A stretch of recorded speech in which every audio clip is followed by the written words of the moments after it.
Good morning, guys. Thank you for coming to the guest lecture this morning. This morning, we are very happy to have Toh Yan Li. She is a lighting designer. And I feel that this lecture is actually very critical for you guys because I see that sometimes in the year 3 students in my class, also they don't really have an understanding of lighting design, which is so critical for all good interior spaces. And actually, lighting design, lighting itself has the power to create atmospheres and moods uh, in a space.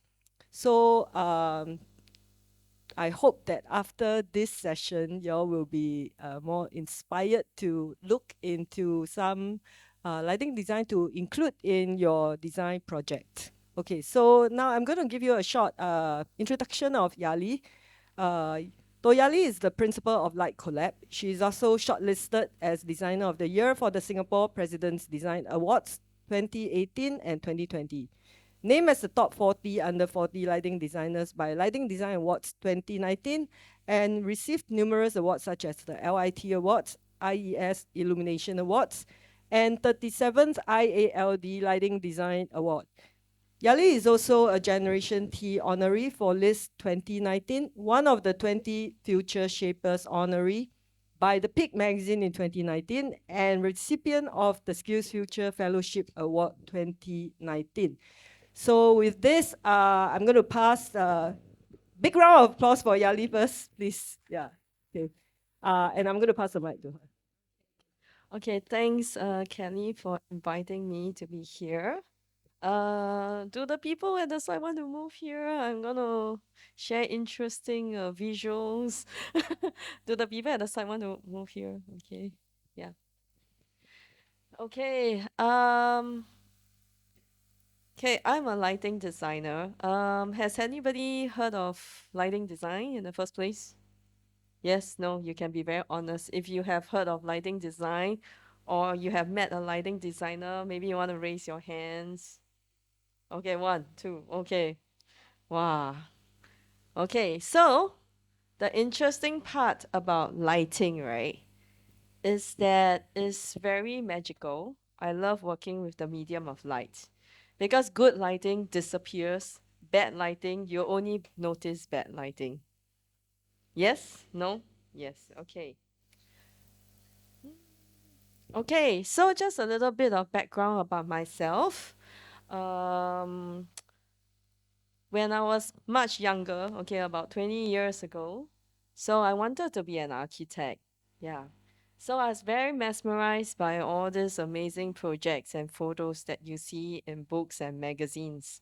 So one day you just feel like, okay, I think I want to be an architect. So what happened? I went to architecture school and then after that, I went on to pursue a master's in lighting design overseas.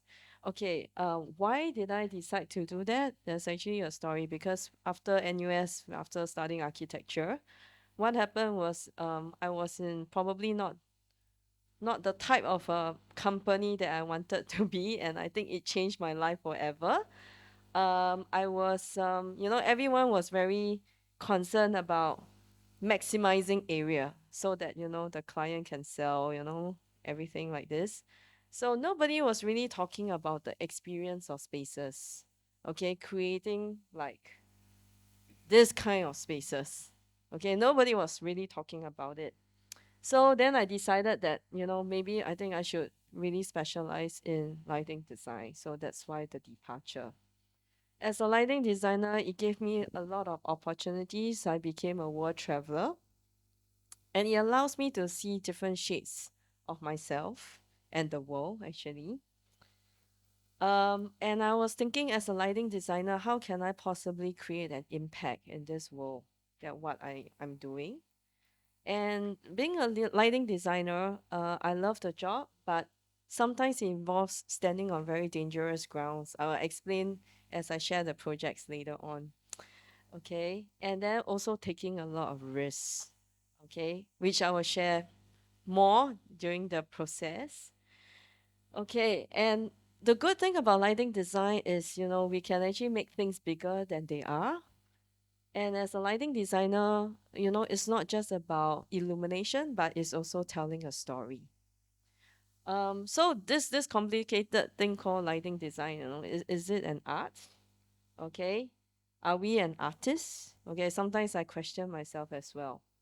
Okay, but the reality of things is the job is actually a very complicated one because we need to understand architecture. We need to collaborate with architects and sometimes involve them changing parts of the architecture.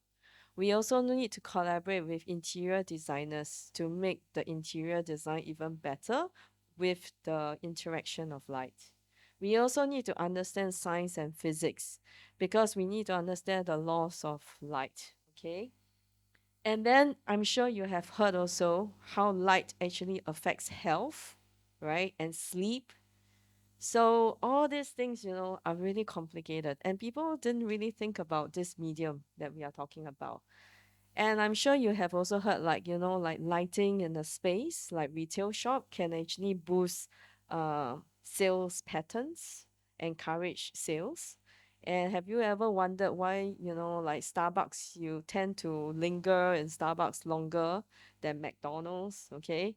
So there are a lot of things relating to that um, with lighting.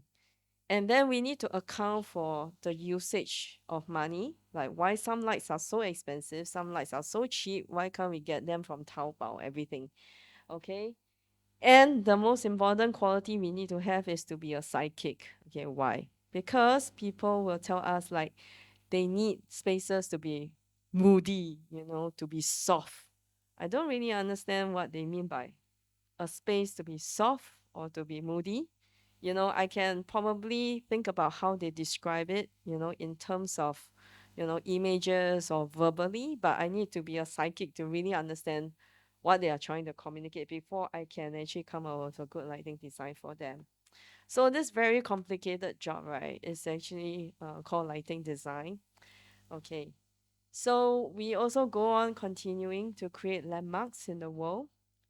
Being a lighting designer, I can also enter the homes of crazy rich Asians. These are some of the projects that we have done. We can also start changing the norms, okay, of supermarkets. Okay, so some of the supermarkets, like for example, this one, it actually closed down, but before Habitat closed down, we actually changed the way how people think about supermarkets. If you have gone to Sheng Siong and all those supermarkets, right, you'll see they just have the tube lights, correct? So we actually changed the way how products are displayed and lit, okay? And then how do we incorporate lighting, into places where we encourage people to sit and to buy stuff? And we also change the way how people feel, in changing rooms. Okay. So this is definitely not a Uniqlo changing room. This is at Le Bonito at Funan. So in this changing room, we actually change the way how people feel inside. The ladies now they can try out clothes in different color temperature and they can actually change, like look at themselves in different light and intensity. We also do religious projects and we need to understand things relating to I'm not even a Buddhist, okay, but yeah, this we have to understand, the history and everything and all the 3D elements relating to it, okay, to bring out the light. And of course, being a lighting designer, I get a chance to be a superstar.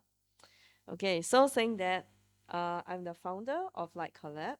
So today, I would like to share, what we do as a practice as a lighting designer, and how lighting can transform different projects and have different outcomes. Okay, so these are just some snapshots of the projects that we do. Okay, if you have recently, or your family has recently bought a television, or you have actually bought a laptop or computer, or even iPad or even a mobile phone, you'll be looking at the specs of the screen and the camera. Every when you pass by Best Denki or Harvey Norman, you look at, the televisions and you say, wow, the quality of this image is really great, right? Okay, but the funny thing is everyone is very interested to see the virtual world in very high definition and high color. But how come nobody is really interested to see our real world in a great light. Okay, so some people ask me, are there any projects, when do we need a lighting designer? Okay, so think about it. If you are concerned about the quality of air that you breathe in, the quality of water that you drink, and the quality of food that you eat, okay, light is falling on us and it impacts our visual world. Shouldn't you start thinking about what you're looking at? Is it really accurate? Okay, so the part two of this lecture, we're gonna have a visual test, okay? And then y'all can tell me what y'all see. Okay, so we have done projects, different types of projects, okay, from workspaces to supermarkets to lift lobbies to shops, okay, to even temples to even food courts. Okay, so as long as you need to turn on the lights, I think you need to consider about lighting design. So as a lighting designer, we have to do mock-ups. These are some of the daily lives, not just in front of a computer. We have to go site commissioning, doing testing, mock-ups. Okay. So our company, we wanted to use light to review and accentuate the core principles of architectural design. Okay, so using the art and science of lighting design to create an outcome, okay, which is sustainable for the people and to also give them a different perspective. Yeah. So let's go to Bangladesh. Okay, so this is exactly about 11 years ago. So we were there in Bangladesh. So we were tasked to design a monument for the city of Dhaka, the capital. So this was we arrived in Bangladesh in Dhaka. Okay. This is actually how the city looks like. They don't have like a Marina Bay Sands nightscape planning. Okay. So, this was like the environment that we are dealing with, on the streets. Okay. So the interesting part is then our project is actually situated in this park right here. Okay. So this place, this park is one of the last remaining parks in Dhaka, and it was where they have gained independence many years ago. So many people died during that time. So we were tasked to design the lighting for this monument, okay, which is made out of glass.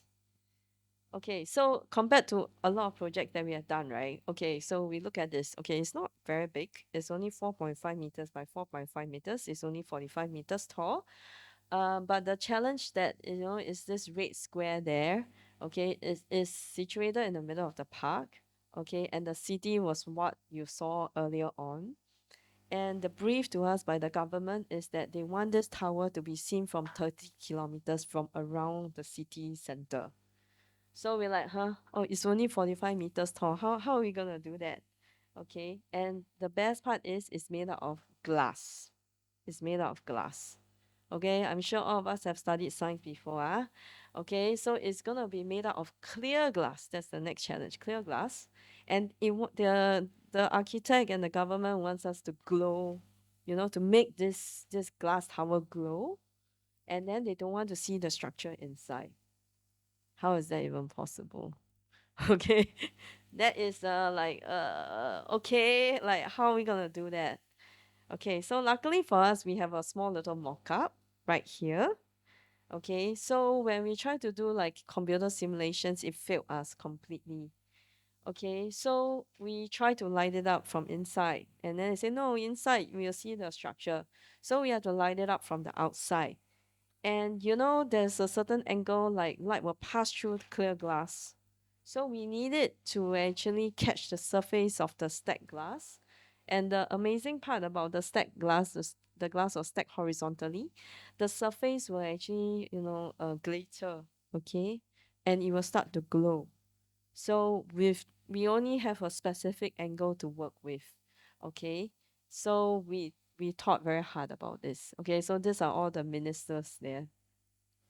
So the whole project started, and then we also have a searchlight of 1 degree beam, okay, trying to highlight the edge, okay, and then working with the local community was also very challenging. Like I don't know why we were moving fixtures in the middle of the night, Okay, and it was really, really challenging to do this.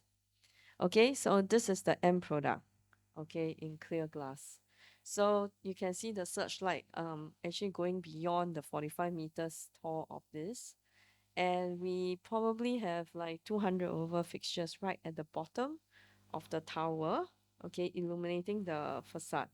It's also very challenging because they wanted the whole tower to be quite evenly lit. So which means that the top of the facade is the furthest part away from the light. Okay, and we still need it to glow. Okay.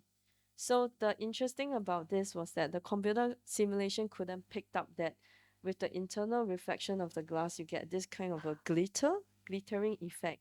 So when you move closer to the glass, you actually see this glitter. So there was no fixtures inside the tower at all. Okay. So sorry. Okay. So when we finished this project, people were really excited. Okay. So like the workers, they also started taking photos. Okay. So when we, as a Singaporean, we can't stay in Bangladesh forever. So we came back and then the architect put this on their Facebook. Okay. So it's the first time we received like really big feedback from the locals. Okay. So the architect sharing, after 13 years, finally, the Tower of Light has um is lit up. Okay, so we were really surprised and very proud to receive comments like this, because this is a monument of light of freedom. Okay, so the Tower of Light actually symbolized freedom and hope for the freedom fighters who sacrificed their lives in the independence war. And then they also gave, like it's the first kind of the world. Okay, and then they can really see it from around the city. Okay, and some even say like, wow, it's a lightsaber in the sky. Okay, so this project has really deep meaning. Okay, but I think I will never do this project ever again. Okay, because to be fair, it's light pollution. Okay, to be fair, we actually thought that the energy used, can power one of our commercial car showroom. Okay, and of course, people ask me, does it get into the flight path? The government assured me it doesn't. Okay, and it's really a lot of energy, but the government said, this is a symbol. Is the symbol of hope for the nation, so they can't have it very weak. Okay, so this is what we do as a lighting designer. This is really a very interesting project for me, that a project can really impact the nation, yeah, and bring people together. Okay, next we are going to somewhere religious. We are going to the Buddhist lodge. Okay, so this is before the renovation. Okay, there is an existing block, and the facade was like this. Okay, and this was the main prayer hall. Okay, so you can see the Buddha. So when people don't are not really concerned about lighting, so this is what they will use, right? Floodlights. As long as you can see, it's fine. Okay, that's the kind of mentality that we have. Okay, so this was pre-renovation. For me, I'm not a Buddhist. It is a struggle, actually, a challenge for me to understand lighting up all these 3D elements, which which takes a lot of form, and very sculptural. And then people, in religious context, they also are very worried about light and shadow, because shadow can mean like it's the demon or bad things, right? So we were very careful in lighting up the elements. Okay, so we wanted, the Buddha to have the light. In Chinese it's called 佛光, right? To have the light of the Buddha. Okay, so this is the new facade, okay, design. And before we came on board, they have already predetermined a really funny budget, okay, which is not able to accomplish anything. Yeah. So we are supposed to light up the facade as well. It's quite challenging because this is in a residential area. Okay, this is at Kim Yam Road, so it's just behind Somerset. And we don't have much of a driveway as well. The boundary wall was very close to the building. Okay, so we try to convince the committee, the temple committee, which is made up of laymen. Okay, so they could be like your mother, your father, that kind of a context. So try to convince them of great lighting design. Okay, so we make of course perspectives like that in Photoshop. Okay, to show them the intent of highlighting the architectural features. Okay, we wanted to highlight the roof so that from a distance you can also see it. We also have like wall lights to actually highlight the architectural features and the grandness of things. Okay, so we said if you have more budget, okay, we can also light up the boundary wall, which will complete the whole schematic of things. So with the layering of light and accentuating the facade lighting, it starts to bring out different layers and depth. Okay. So we started studying. Okay, so it's more complicated than the rendering looks because the distance of illumination is actually different for many areas. So you can't use the same wall light to do everything. Okay. And on the sustainability take, also we wanted the wall light to not just highlight the columns, the emission at the bottom here, okay, is also to light up the driveway. So we don't need to have pole lights in front of the temple, which will obstruct. So the key of this is to actually integrate, yeah, and to have less things that is obtrusive to the temple. Yeah. So for the interior as well, we studied all the statues and the idols and all, and we wanted to light up all the different tiers of lighting, which becomes really complicated. And I think the thing that we were worried about, so many layers, okay, because we don't want to create difficult shadows. So we started communicating with the client on the fixtures and the tools that we want, and we were doing a mock-up to check, how, whether the wall light will actually work. Okay, and then we also have to do mock-ups because the client was like saying, how come you need to have so many tiers of light, why you cannot just use one spotlight and just highlight. And so we're gonna get shadow. Okay, we're gonna get shadow and it's not really gonna be nice. Yeah, so for them this was very difficult to comprehend as well. Okay, so this is the final outcome. So the mock-up that you see just now was actually for this tiered ceiling right here. So imagine if we just use a spotlight to uplight, we will get all the shadows. Okay, so this is the end product. Okay, so you can see the layers of light. This is a real photo. You all can visit if you all want also. Okay, this is really how it looks like. So we were really controlling the background, the foreground, so that we don't get um, uncontrolled shadows. When we uplight the feature ceiling as well, you can see that the fairies which are protruding out do not cast a dark, strong shadow as well on the ceiling. So people thought we Photoshop this image. Okay, it's not, it's real. Okay, so anyway, more images, okay, of the Buddha. So even the fixtures that we have integrated are painted in gold paint. Okay. Okay. So good lighting, when you see, you really don't feel the presence of the lighting fixtures. Okay. Yeah. So these are the fairies and the layers. Okay. And catching the gold as a reflective image is also very important. Okay. So next we move on to architectural and landscape lighting project. So this is with Waha, okay, and Rambo. They just changed the name, okay. So Chris was here last week, okay. This is with him as well. So this is for the mayor house. Um, yeah. So in the daytime, we have a very impressive facade, okay, by the architect. Um, if you all know what this is about, behind all these are very expensive apartments. Okay, behind this facade, we also have the lift core, or the service shaft, somebody's balcony, somebody's aircon latch, to hide all the things that you do not want to see. So, but the architect has designed this amazing facade.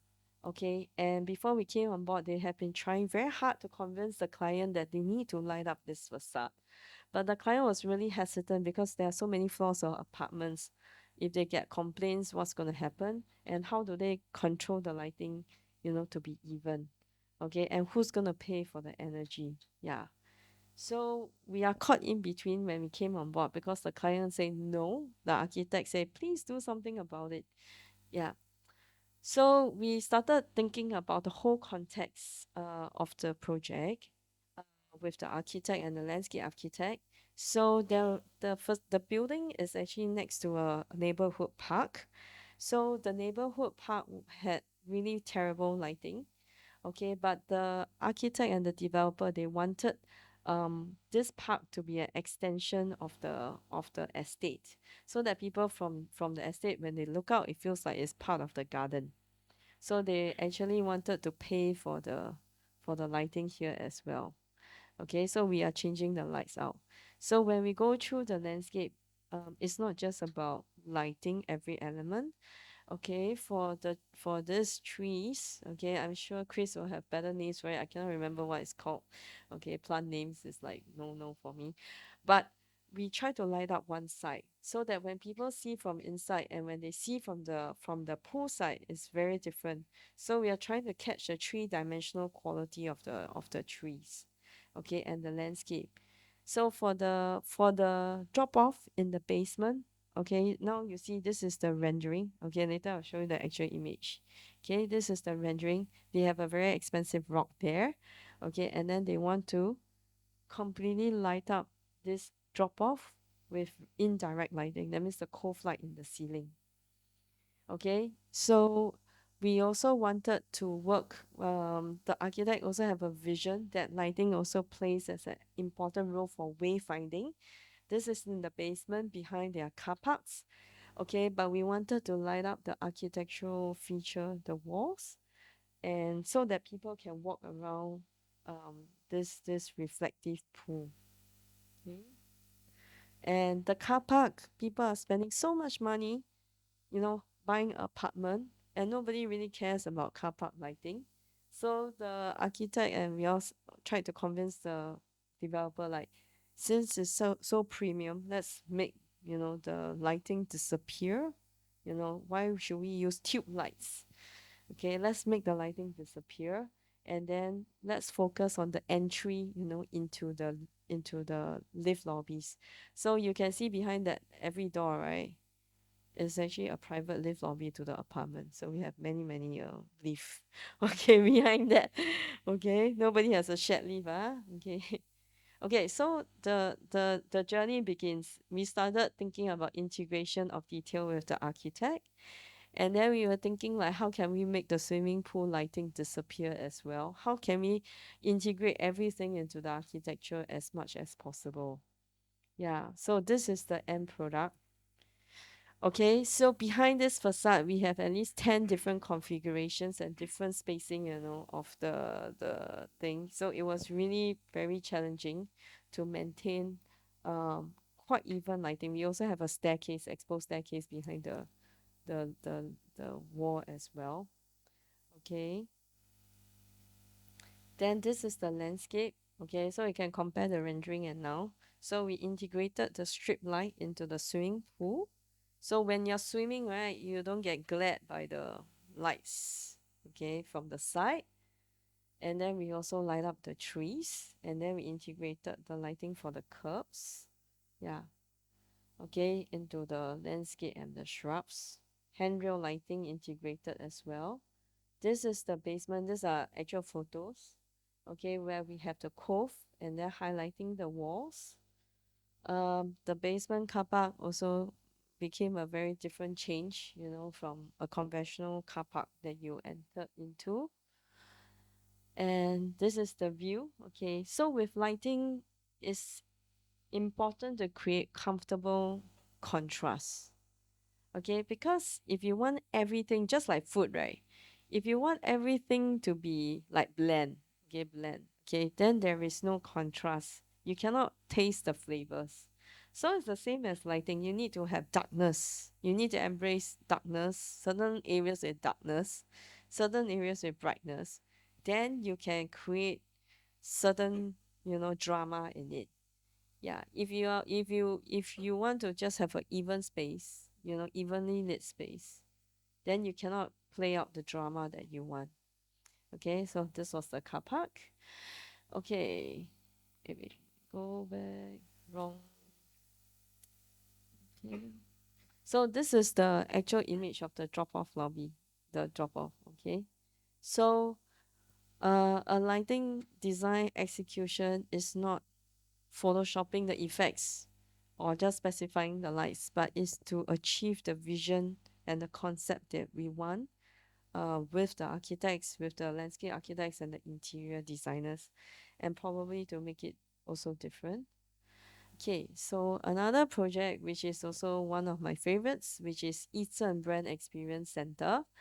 This project we are going to China. Okay, so this experience center is quite interesting because one day I received a phone call from our collaborators. I said, "Hey, Yah Li, we got a project for you." I said, "Okay, what?"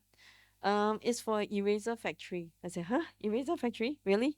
What are we supposed to do? What are we supposed to do for eraser factory? I said, oh, we want to create a brand experience center, but it's not just about uplight or downlight or to accentuate the erasers, okay? But it's to tell the story of the brand with lighting, with the branding designer as well.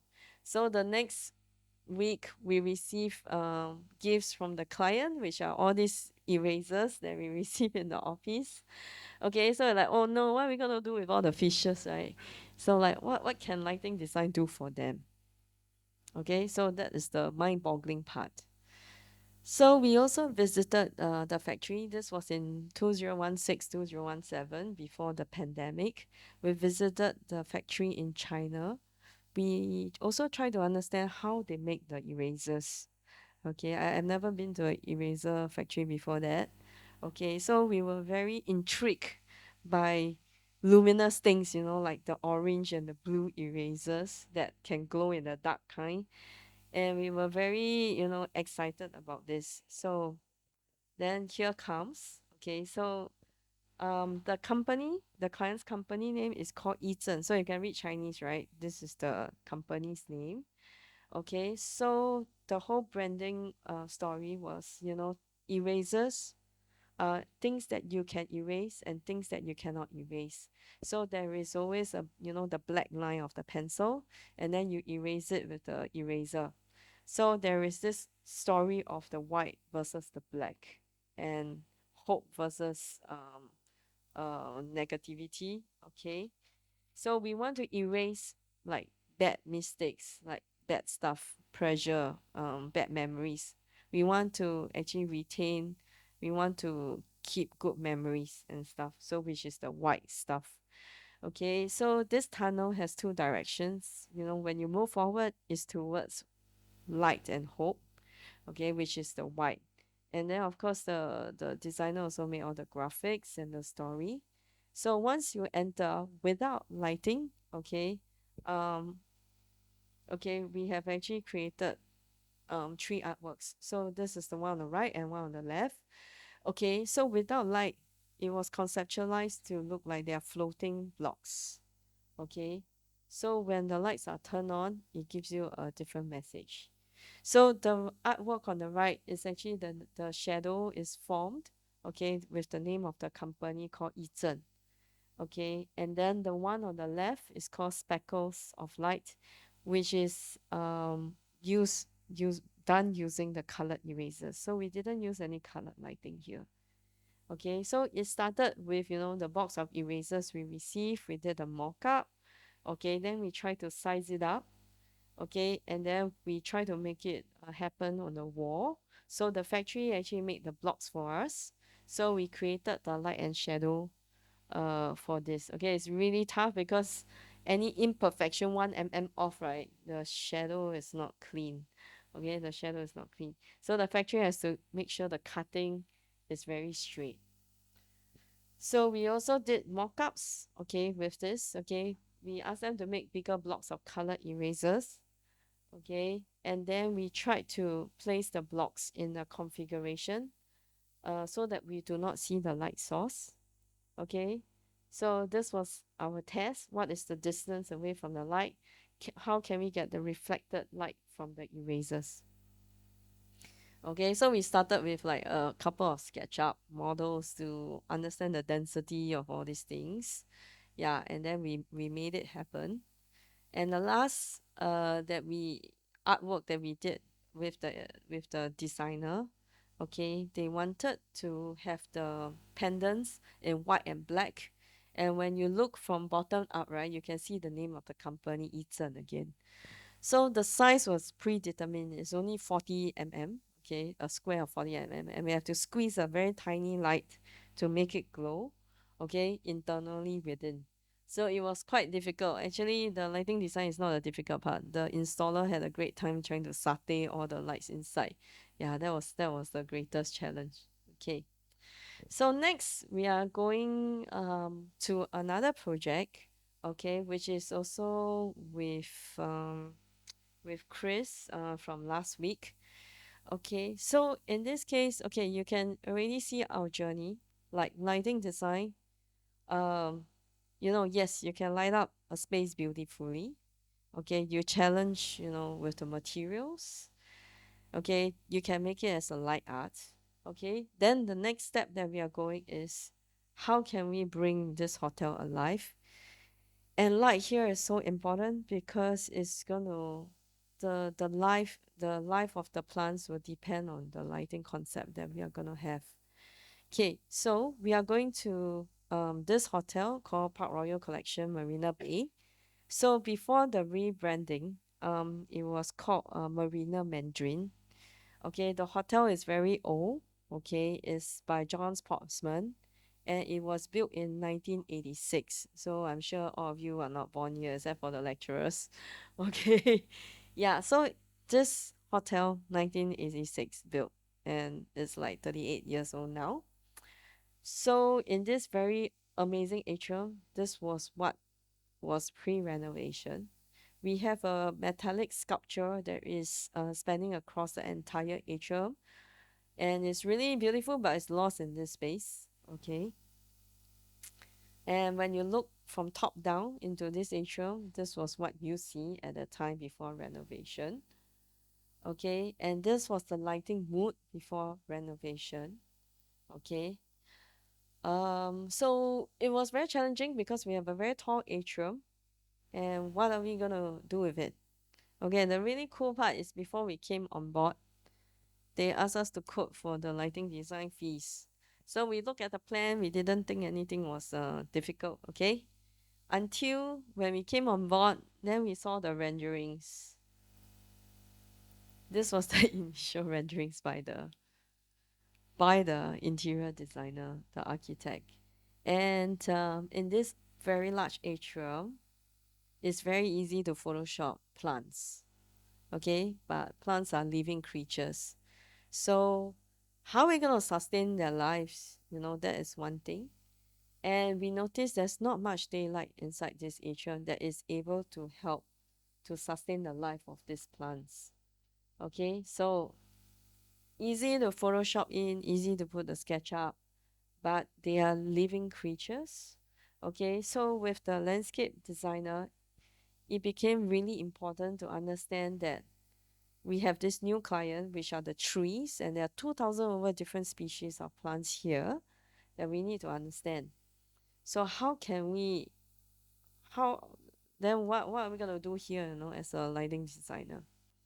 Okay, so they wanted to bring the garden indoors. Okay, so the really difficult thing now is that most of the time, okay, these are very technical things, but most of the time the visible light spectrum, the white light that we know, okay, is made up of this wavelength. Okay, so just like for health, okay, we need a certain wavelength, and you heard of blue light actually affects your sleep. Okay, it's also present in the light source. And then there's also a visible spectrum, the a part of the spectrum that the plants need for photosynthesis. Okay, so everyone has different needs, when it comes to lighting. So it becomes a little bit tricky on how we're going to balance the needs of the people, the hotel guests, creating the mood, and also to make sure that the plants stay alive. So I'm sure if you all have seen grow lights before, they look horrible. Okay, so imagine we're going to pay $500 to stay in a hotel and the lights are purple. Will you do that? Confirm cannot lah, right? So this is a really, really great problem for us, a great challenge. Grow lights don't look good and we cannot control the optics. And the color looks off. Okay, the trees don't even look great. So do we still have a project left? Okay, that was my question. As a lighting designer, I thought like, oh no. First thing we usually do is we don't want to deal with plants because if they die, whose responsibility is that? Okay, but given that situation, there's no way to avoid it. Okay, there's no way to avoid it. Okay, so we started this whole research about grow lights. Okay, it took us like maybe 6 to 8 months to convince the client of a possible scheme. And then everybody seems to sell grow lights. Okay, they say, hey, my grow lights, I use it in Changi Airport. I use it in Gardens by the Bay. I use it everywhere. Okay, it works. But actually, what is really inside the grow light? We want to understand. Okay, and just now we mentioned that grow lights need a particular spectrum. Okay, and then the intensity of the spectrum that we need, the plants need, is very important. And then we also need to control the beam because we can't light the hotel like a stadium. Okay, so we turned this challenge into an opportunity. So what we did was the tiered cascading planters that you see. Okay, we needed to light up the plants. So we thought the most sustainable way is that the grow lights must double up as both for the people and also for lighting up the space. Okay, the same light should have dual function. So in the daytime, we still have a little bit of daylight from the tiny skylight up above. So we wanted it to be at full intensity, the grow lights to be at full intensity with a controlled beam. And then towards the nighttime, we will dim down so that we still have a bit of illumination, but the plants are not photosynthesizing. Okay, they need to go to sleep. And then we have the uplighters, okay, to light up the green. So this was our very first initial rendering. In the daytime, okay, it's like you're walking in the forest. Okay, you're walking in the forest, and we cannot defy the laws of nature. For example, photosynthesis happens on the top of the leaves, the shiny part. Okay, not from the bottom. It needs to come from top. Okay, that's a law of nature. Okay, so at night time we want to dim down so that the corridors at the top, when you look down, you can look at this. Okay, so what happens next? Okay, the construction started. It took us 6 months to convince the client to go for the grow lights that we wanted, and we want to have a very natural color. Okay, so that people don't know that it's grow lights. Construction started. They started dismantling this during the pandemic. Okay, the hotel was closed because there were no hotel guests, and they started renovating. Uh, at that time, I was getting very worried because we were very, I mean, based on the research and all, and working out the details with the landscape architect and also the arborist, we kind of figure out what the plants need. But the thing is, this new client, the plants, they cannot talk to you. Either they shed the leaves and die off, okay, or they grow very nice. So when they move in like this, with the mesh and all mummified, right, we were quite horrified.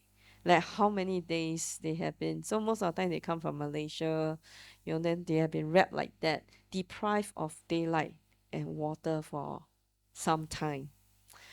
So we were like really stressed. And then, they brought it into the space and they started planting it. Okay. So what happened to the plants?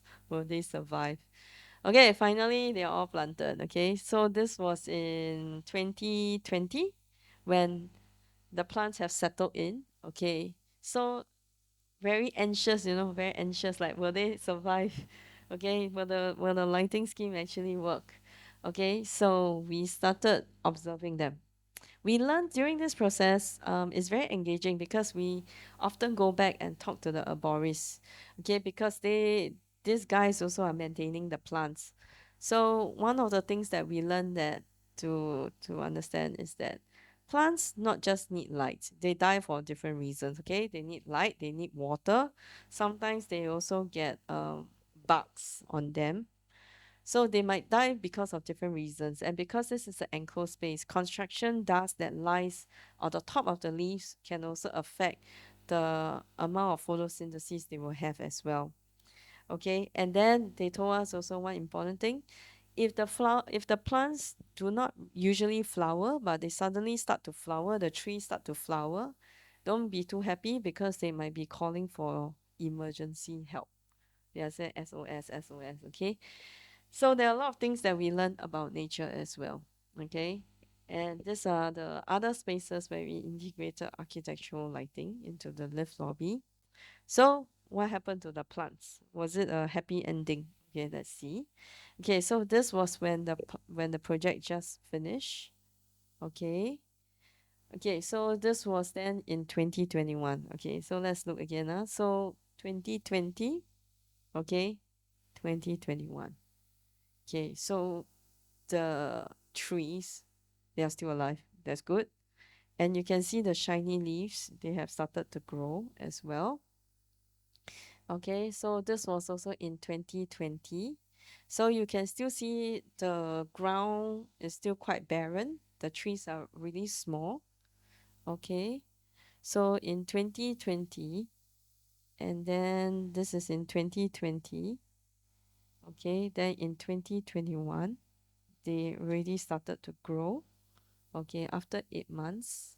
So you can start to compare that lighting not just is not just an aesthetic treatment, but it has real effects on people and even on plants. Okay, so in 2020 and then 2021, now the plants are growing taller than the grow lights already. We have a interesting different problem now. Okay, so this is in 2020, 2021. Okay. Okay, so you can see more comparisons. Okay, when you enter the hotel, it's really good. Okay, so some people ask, is it worth spending so much money to put indoor plants inside? Okay, some people say yes, some people say no. Um, Plants, biophilia plants have really good qualities that is really probably not very quantifiable, but people do feel better and they actually cleanse the air. Okay, even with the soil and the plants, they actually emit something, that will actually reduce negativity in the space. Yeah.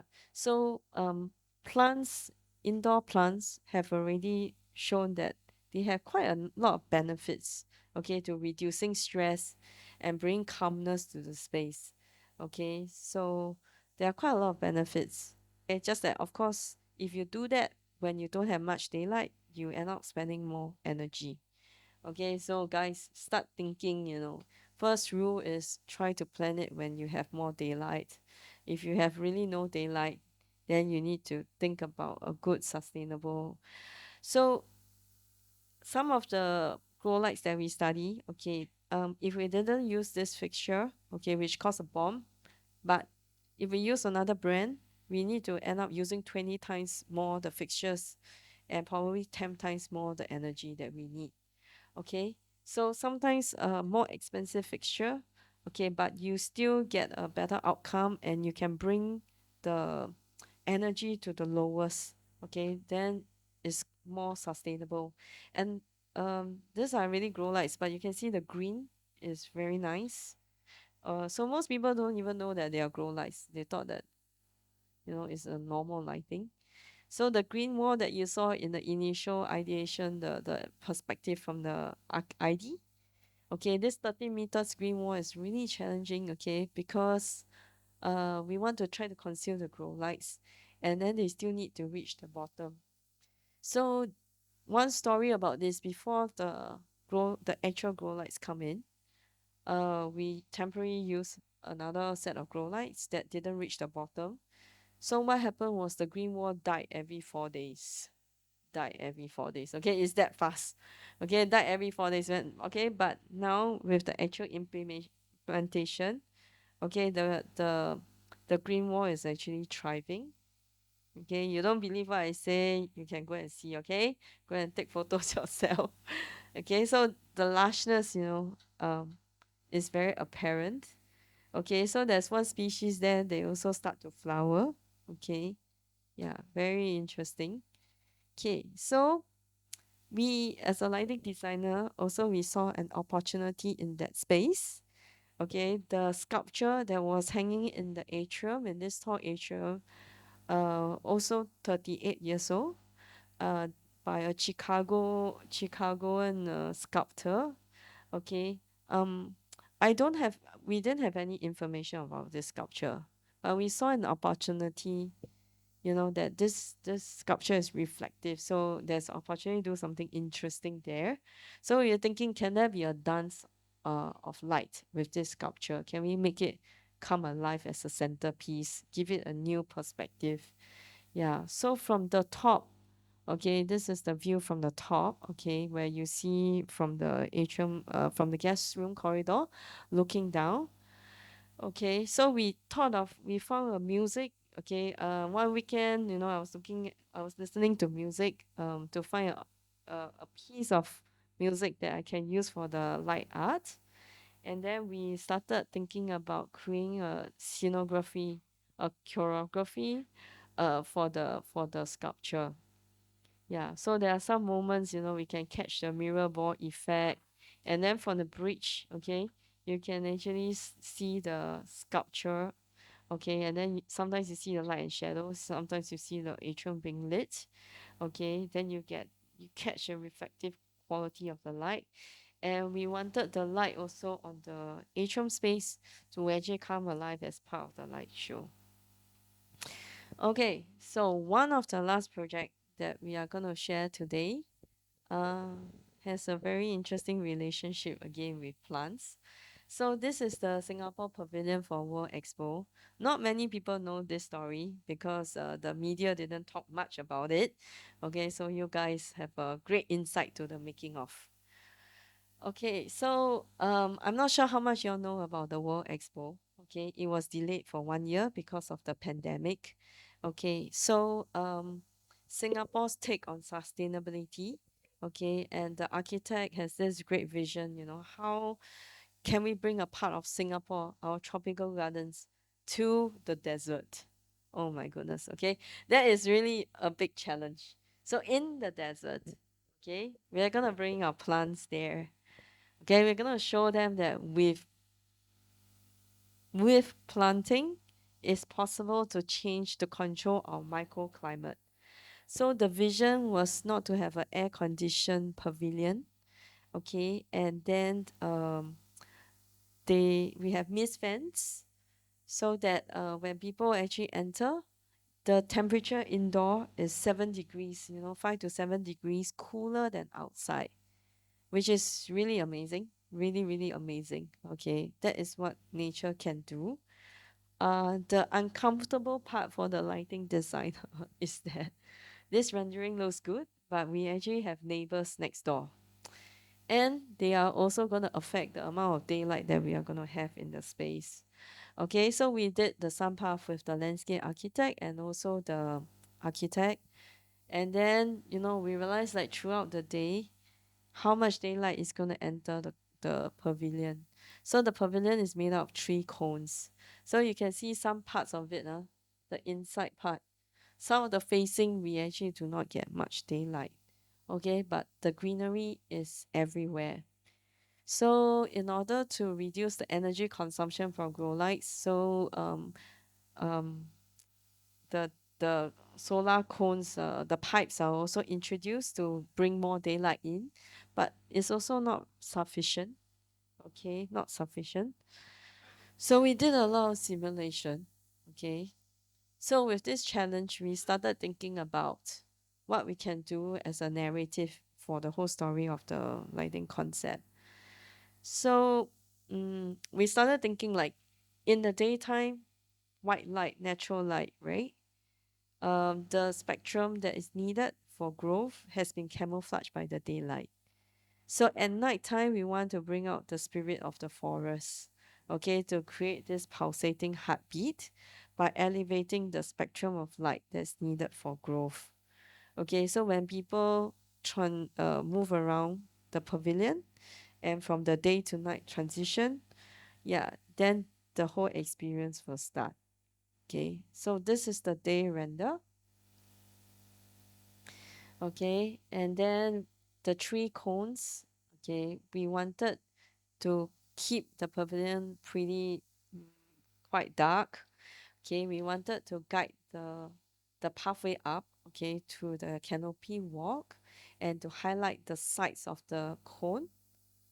Okay, so we wanted the greenery and the cones to stand out. So when you go across, you will see the handrail lighting actually guiding the pathway. Okay, and then as you go further up, okay, you enter the rainforest cone, okay, and the other two cones, and the entire passage up is guided by the handrail.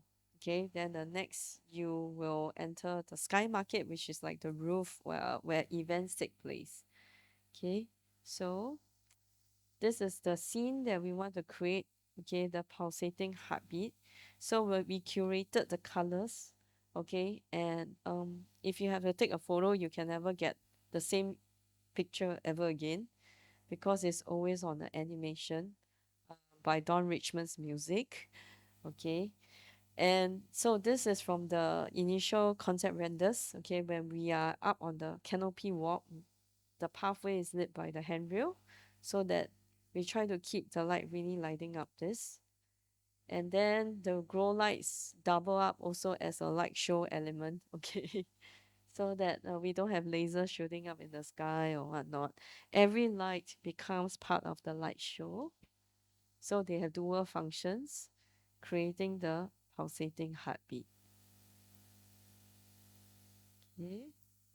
So we created this whole narrative, okay, and then the night the night show actually starts. Actually after dark, it goes on a rotation, but there will be a special light show 2-3 minutes, okay, at every hour, and then it will snap back into the automation.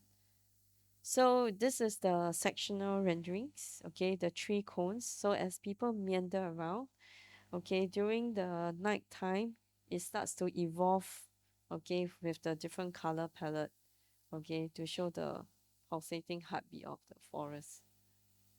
Yeah. Okay, so we work with, lighting up the elements and the grow lights. Okay, so pandemic came, right? This was the time of Zoom and Microsoft Teams. It was very challenging because we couldn't travel to Dubai as frequently as we want. Okay, and then we have to check samples online. Okay, so the manufacturers were turning on the fixtures for some random checks before they send off to Dubai. To be honest, I was not really sure what I was checking lah. Okay, yeah. So okay, yep. So then, the interesting part was before we go to Dubai, they have already started the construction. Because we couldn't be there because every time if we go there for 3 days, we come back and quarantine for 14 days, 21 days, then I might as well live in Dubai forever, right? Okay, so during that uncomfortable period, we had to resort to very strange measures like zooming. So this is like my laziest commissioning ever. I was like in bed 12 midnight because the time difference was 4 hours. So it got dark in Dubai at 8 p.m. So I remember I was like in my bed, like, okay, like, can you move the light left, right? Okay. Okay, anyway, it went on for like 3 hours lah. Okay. I think the poor guy, the data, right? I think he spent a lot of money on data. Okay. So it was really funny because for lighting aiming, you really need to be there and you need the plants and elements to be there. Otherwise, it's just a wasted attempt. But okay, never mind. We tried. Okay. So finally, we got there the last month before the opening. So the planting was still happening.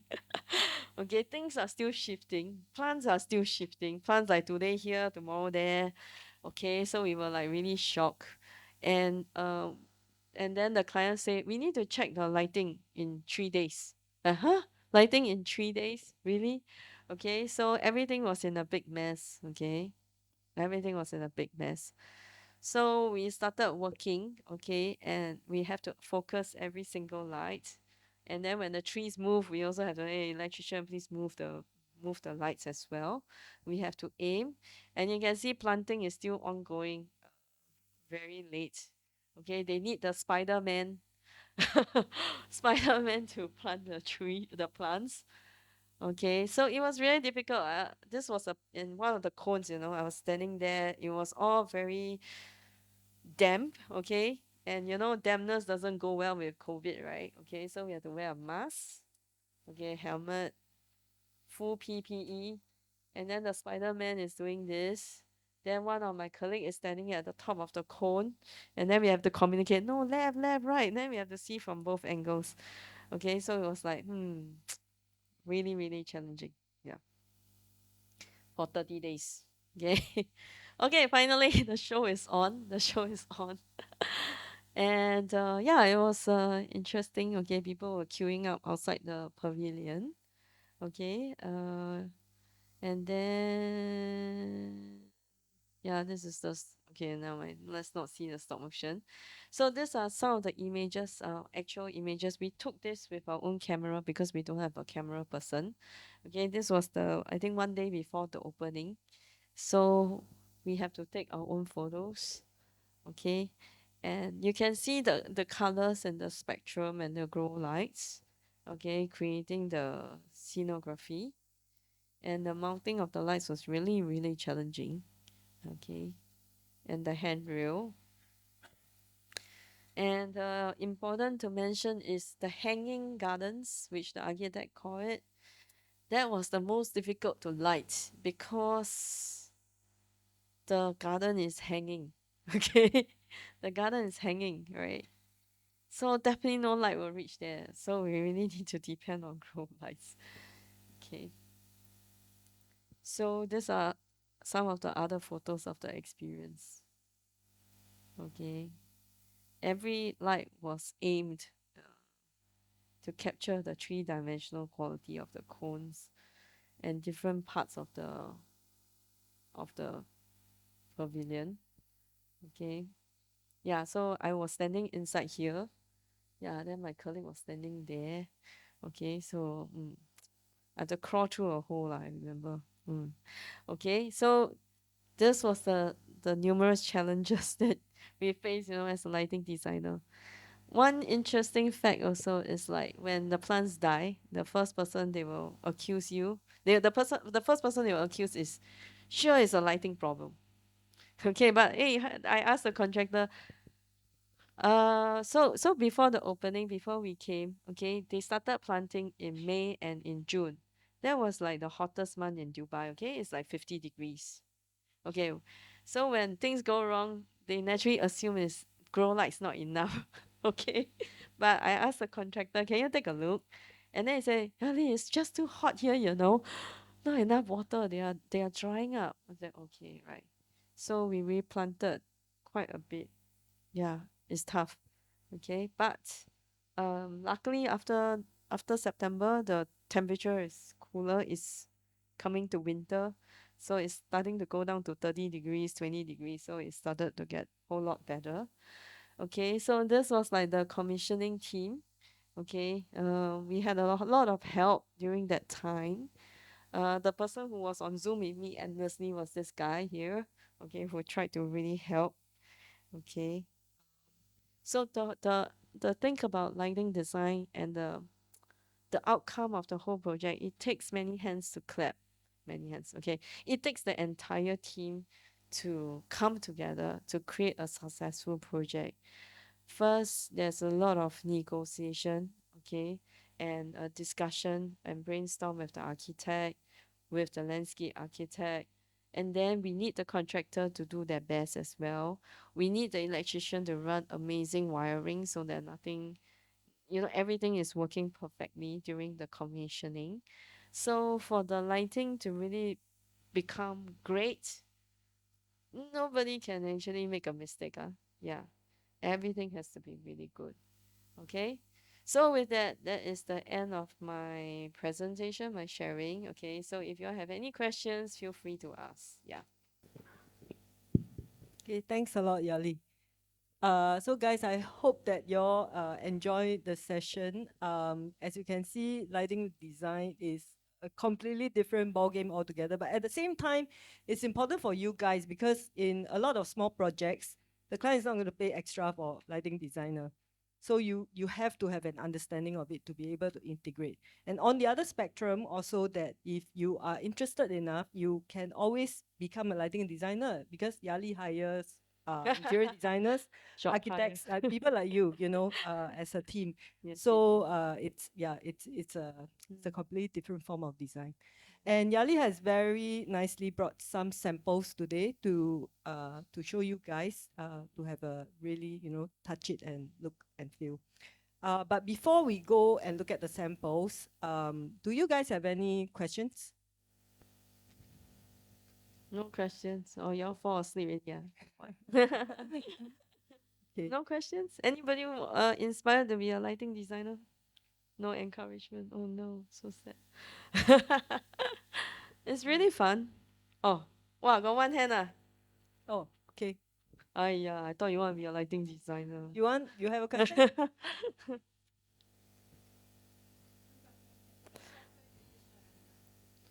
Okay, What software do you use to render the Dubai project? the Dubai project. The renderings are actually made in Photoshop. Believe it or not. Yeah, wow. And did you Photoshop? I think my team does it better than me now. Um, yeah, we actually made a video as well.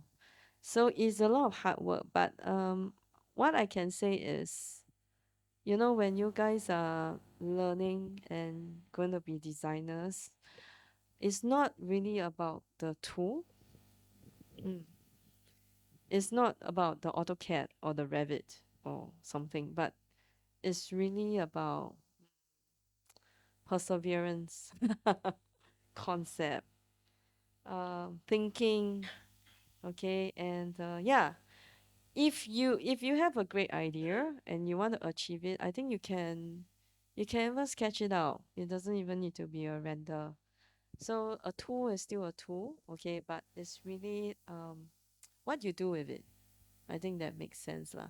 Okay, so in the lighting simulation, okay, just to answer your question, we do a lot of Photoshop. Some people do it in 3D Max as well. But the worry about Photoshop is you can see, right, that like even the mayor house, all this, right? A Photoshop can be quite dangerous if you do not understand the what you're trying to achieve. Because if you don't know your lighting tool, you anyhow Photoshop something that looks nice, but in reality you cannot achieve it, right? Then it's gonna be a problem, right? Because you're selling something to the client that is not accurate. Yeah, so when we are doing Photoshop, we are also very careful because we need to make sure that it's communicated correctly. Yeah, so anyone can do a Photoshop, but the accuracy of it is quite important. Like some of the simulations that you see that is like a bit colorful one, okay, with green and red and whatever, those are actually done in a lighting simulation software for us to see the lighting levels. Okay, so those we actually use the technical files of the fixtures themselves to test the effect, but it's not gonna look pretty. Okay, it's more technical. It's almost like during COVID time you pass through the airport or they take your temperature, that kind. Okay, so it's the outcome is something like that. So we use a variety of software to ascertain the information. Okay. I have a question. So, there seems to be a lot of technical sort of knowledge needed for this. So, when you come up with a lighting concept for a project, how much of it is technical and how much of it is aesthetics and intuitive? That's a very good question. How much is it? Actually, I think a good scheme must have all of it. Probably half half. Because Like for example, Park Royal, okay, there are a few conditions for their project to happen. First, we need to understand our tool or what tool we can have. And can we actually do it? Then next, we need to come up with the concept. And then next, we need to present this budget to the client. To be honest, it cost a bomb. And it took us 6 months to convince them. But I was standing at the cliff, I was like thinking, if I don't convince them, do I still have a project? I cannot imagine the hotel in purple. I cannot imagine there are 20 times more lights than what they have now, which I already think is a lot. I cannot imagine if the plants die and what am I gonna do, right? So, yeah, is to have a good project, we really need the technical things to do. A lot of lighting designers, there are a few different types of lighting designers. Some they are more engineering, okay, so they come more for engineering background. Okay, so some probably are like, okay, I give you even illumination, everything is lit, is fine, you can see. Some people have a bit more art in it, but it's probably not functional. Mm. Then people will end up adding lights. So I feel like for us, at least our practice, we need to bridge both together so that you can enjoy the artistic part with a technical solution that you can use in the everyday, everyday situation. Yeah. So just now you touch about this you know budget issue always that Yeah. you encounter.